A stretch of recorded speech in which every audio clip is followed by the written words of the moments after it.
I've been lying to myself since I was 13. I'm now 30 and I finally realized what that lie was. At first, I thought that I was just being smart and I was looking out for myself. No, I was lying to myself. Now, this video is for that guy, right? That guy or that girl. It doesn't really matter. You could be a guy or a girl.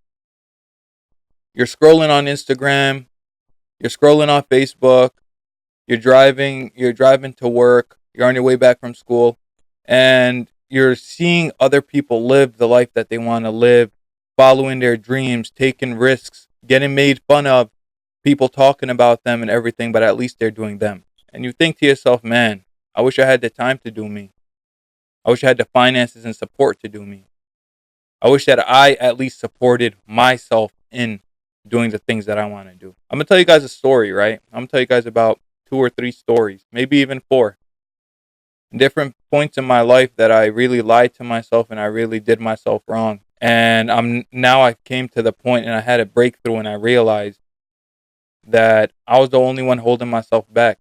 And this specific lie that I'm going to tell you guys about, you pay attention and you really listen, you're going to see that same lie within your own life. But maybe the lie that you have is just wearing another mask, another version of this same lie. Nothing different. I'm 13 years old.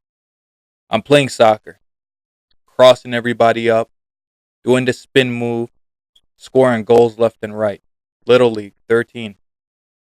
I was so good that even in the neighborhood, they would knock on my door and I would come outside afternoon time after school, all the way until sunset, just playing soccer, doing my thing. I thought to myself, you know what? I'm the best in the neighborhood for my age, so you know what? It's time for me to start thinking about a professional career. It's time for me to chase my dreams in playing soccer. It's time for me to just do it. Turn on the TV, start watching sports channels and everything like that, and then I see a documentary. Maybe it was Ronaldinho or Bravino. I don't really remember exactly who it was, but I know he was on Brazil. So I watched the documentary and he's talking about how it takes dedication, it takes passion, it takes all of these things. And then he mentions one little thing, and that one little thing is what changed my projection when it came to me taking a professional career in soccer. He said, I started when I was 4 years old or 5 years old, and I've been playing ever since. So when I heard that, kind of ruined my day because I thought to myself, wow, the doors are already closed. You're 13 years old. This guy, the best player in the world, he's the best player in the world, plus he has talent, and he started at 4 or 5. How are you going to do it? So I just kept playing soccer and everything like that, but I wasn't thinking about pursuing a professional career. At 13, my doors, the doors of that dream closed before I even had time to breathe. Imagine that. It's not like my uncle told me, hey, you're not going to make it, or my dad said you're not going to make it. No, I told myself I'm not going to make it. Fast forward, 16, 17 years old, watching breakdancing on the internet, on YouTube. So I start doing it. I'm doing the windmill. I'm doing the swipes. I'm doing the crickets. I'm doing the 6-step, 3-steps. I'm learning all the different breakdance moves. And I say, you know what? I like doing this and let's get it. And then I start to notice that all these people in the video, they're with a crew of people practicing. I look around and it's just me and my little brother. Here I go again. Told myself the same thing. I didn't tell myself I was too old because remember, these people that I was watching that were doing these tutorials and doing these simple moves that I already know how to do, they're 20, 25, 18, all older than me. This time I told myself I don't have a crew. I don't even have a stereo to play some music for me to dance to the beat. I don't have that. Plus I'm in the Middle East, like no, I'm not. How am I gonna find a crew over here, right? And I say, you know what? Good job. Good job for looking out for yourself and looking at the logistics of everything and realizing you can't do it. It's all good. You'll find something else to do. 20 years old. I'm in a boxing ring doing my thing. Knock somebody out with my left hand. Beautiful hook. Knock him out. Doing my thing. Going against people that are 30 pounds heavier than me. 40 pounds heavier than me. Just getting that work. Getting that work. Getting that work. And I told myself, you know what? I like fighting. I'm in good shape. I'm athletic. I'm long. I have a unique body. Let me get this work. At 168 pounds, at 6'3", I hit real hard and I'm fast and I'm well coordinated. I could be something maybe, huh? I watched another documentary about all these great boxers. They've been doing it because they had to do it, because they came from the rough neighborhoods, on and on and on and on. Gave up on that. Now, in the meantime, as time was going, I was always a reader. I would read about self-improvement. I would read about the different characters that I looked up to, and I would read their biographies. All of these people, all of these people, the special thing about them is that they never gave up on themselves, and they always kept learning. They always kept trying. But that was a lesson that I didn't pick up in their autobiographies and their biographies. All I was seeing is they're doing great things, but I missed that main element within all of their stories, and I didn't pick that up. Maybe I was too young to grasp it. Maybe I was just paying attention to other things. I don't know, but I just didn't grasp that specific, the main crux or the core or foundation of what made those people who they are. I'm in university, scholarship in a well-known university, and I just breeze through school. Don't challenge myself. Don't follow a major that I was passionate about. I was passionate in biology because I got the top IGCSE scores in my class in biology. So I was like, you know what? I should pursue biology, but I'm in college. I would have to go pursuing biology in the direction of med school and all of these other things. I'm not smart enough to do that, and I'm not good at math, so engineering might not be my thing, or accounting, or statistics, or anything like that. Let me just do something. Let me go into marketing. So it sounds like it's not challenging, and let me just breeze through it. I'm going through it's a lot of reading and everything like that. I'm not feeling it and everything, and I just get the bare minimum and go by. Now the breaking through in my life happened after that. College is over. High school is over. I'm not a kid no more. I have to make money. So I'm out here making money. Do what I have to do to make money. Get a good job. Start making money. And I found a woman. Loved her and everything. Dated for 2 years. Got engaged for 2 years. Something wasn't sitting right with me. Not to get into too much detail, but I didn't see myself going through to getting married to this girl. Even though we're engaged and everything, I visualized my whole life ahead with her. Kids, house, family, vacations, all of these things, but something just wasn't sitting right. We ended it. Heartbroken. I'm heartbroken. But for the first time, this feeling that I had, I finally pursued it. When I was younger, I had the feeling of, okay, I want to play soccer, but I didn't pursue it. I want to box. I didn't pursue it. I want to break dance. I didn't pursue it. But this specific thing, I was like, you know what? Even though I've been in this for 4 years, let me just follow my instincts and that's it. So I did it. Now I'm heartbroken and I have to start from scratch. I don't know what I'm going to do because I had plans, house, kids, family, all of these things. Everybody around me are doing the same exact thing.